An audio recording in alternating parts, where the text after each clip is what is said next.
Diyos ko, Linda. Asmong si Melissa. Hindi ako makapaniwala. Yung mga mata niya, yung ngipin niya, parang hayop na gutom.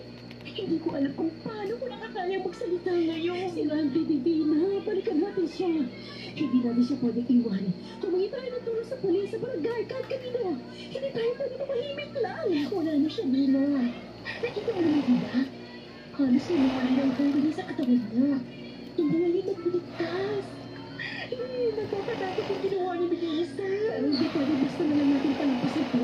May asawa at anak si Randy. 3 pa yung anak niya. Paano nila tatanggapin ito kung walang gumagawa ng aksyon?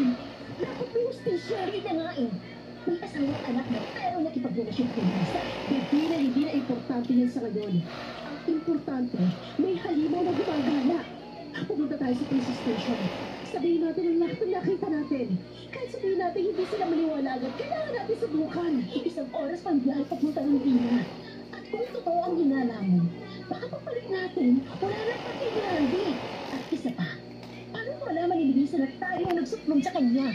Hindi lang tayo malalagay sa panganib, pati pamilya ko. Divina, hindi kayo si Melissa din ang may kinalaman sa pagkawala ni Nardo. Yung dugo sa niya. Di ba nakita mo yun? Hindi kayo sa asawa ko. Ay, na, huwag kang mag-isip ng ganyan.